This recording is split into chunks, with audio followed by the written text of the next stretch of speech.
नमस्कार. आपल्या हिंदू संस्कृतीमध्ये ना सणांची काही कमतरताच नाही. एक एक गेला सण की लगेच सण आहेच पुढचा.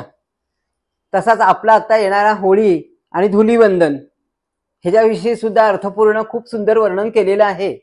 आणि म्हणून कुठल्याही सणाच्या पाठीमागे अर्थ काय आहे, विज्ञानाने अर्थ काय आहे, आध्यात्मिकाने अर्थ काय आहे, सांस्कृतिक दृष्टीने अर्थ काय आहे, हे सगळ्या गोष्टी जर आपण नीट समजून घेतल्या ना तर त्याचा आपल्याला सण साजरा करायला मजा येते, हे की नाही.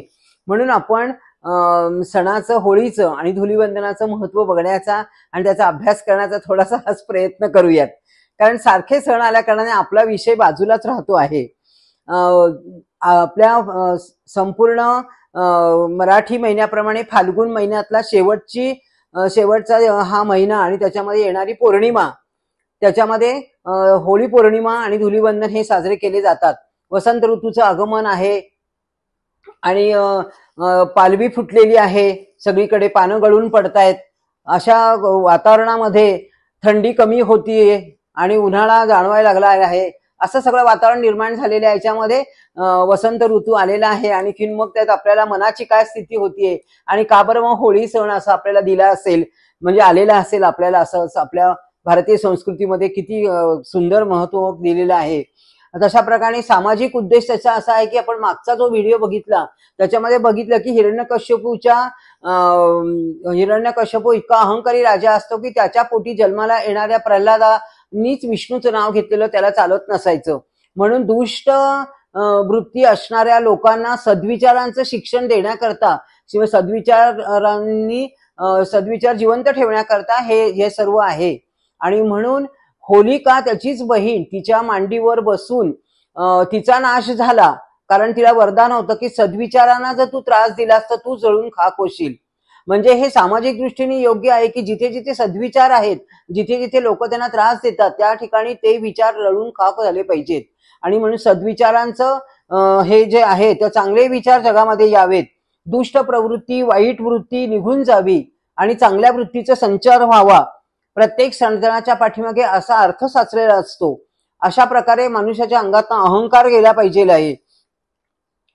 त्याप्रमाणे आपण हे मागच्या वेळेमध्ये बघितलं होतं की होलिकेचा नाश होतो आणि प्रल्हादाच्या वेळेला लोकांनी घराघरामध्ये अग्नीची पूजा केलेली असते, त्यामुळे अग्निदेव प्रसन्न होऊन प्रल्हाद वाचतो आणि म्हणून सद्विचारांचा विजय झालेला आहे.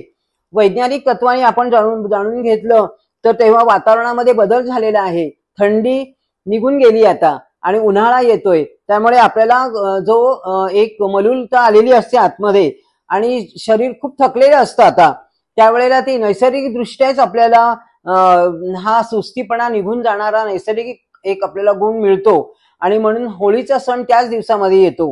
होळीच्या मागे जे धुलीवंदनाचं आहे ते गुलालाने मानवी मन प्रसन्न होतं, एक ऊर्जा मिळून जाते. रंग गुलाल उधळल्याने मनाला शांतता मिळते, प्रसन्नता मिळते. म्हणून धुलीवंदन दुसऱ्या दिवशी साजरा करतात आनंदोत्सव म्हणून.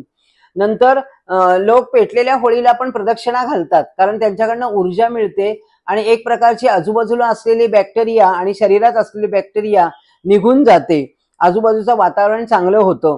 एकंदरीत आपल्याला होळीकडनं सकारात्मक दृष्टी शिकायला मिळते, हे महत्वाचं आहे. आरोग्याच्या दृष्टीने जर बघितलं, वैदिकांच्या दृष्टीने जर बघितलं तर लोकांना एकमेकांना संघटनेने समजून घेणं, कारण होळी पूर्वी घराघरामध्येच होत असायची, आता संघटनेने होते, आता एकत्र येऊन करतात ती. मग एकत्र आले की एकमेकाचे दोष दिसतात, मग दोष दिसू नयेत म्हणून भूतकाळाला विसरून सगळ्यांनी एक होऊन हृदयात द्वेष न बाळगता चांगल्या जीवन जगण्याकरता ही होळी आपल्याला मदत करते. आणि म्हणून वेदामध्ये सुद्धा, अथर्व वेदामध्ये सुद्धा होळीचं वर्णन केलेलं आहे अतिशय सुंदर. सांस्कृतिक दृष्टीने पाहिलं तर दक्षिणेकडे तिला कामदहन म्हणतात आणि महाराष्ट्रामध्ये तिला होळी आणि शिमगा असे म्हणतात, नाही का. विज्ञानाच्या दृष्टीने बघितलं तर शिशिर ऋतू आणि वसंत ऋतूचं आगमन आहे. मग पानं गळतात, त्यामुळे सगळीकडे अस्वच्छता होते. मग ती गळालेली पानं त्यांचा पालापाचोळ्याचं खत निर्माण झालं पाहिजे, म्हणजे पर्यावरणाच्या दृष्टीने पण विचार केला तर ते आपल्याला लक्षात येईल. नंतर दुसरी गोष्ट म्हणजे पर्यावरणाच्या दृष्टीने जर आपण निसर्गाला जपलं तर निसर्ग आपल्याला जपेल, नाही का. म्हणून वैज्ञानिक दृष्टीने, सांस्कृतिक दृष्टीने, आध्यात्मिक दृष्टीने ही होळी अतिशय आनंदाने आपल्याला आनंद देऊन जाते. म्हणून धुलीवंदनाने, गुलाल उधळल्याने आनंद, मनाला शांती मिळते, आनंद, मन प्रसन्न होतं आणि धुलीवंदनाने अग्निदेवाकडनं आपल्याला सर्व आशीर्वाद मिळतात.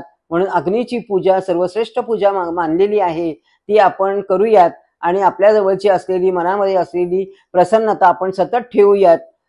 ह्या होळीच्या उद्देशा पाठीमागे, अर्थाच्या पाठीमागे असणाऱ्या वैदिकांना आपण नमस्कार करूयात.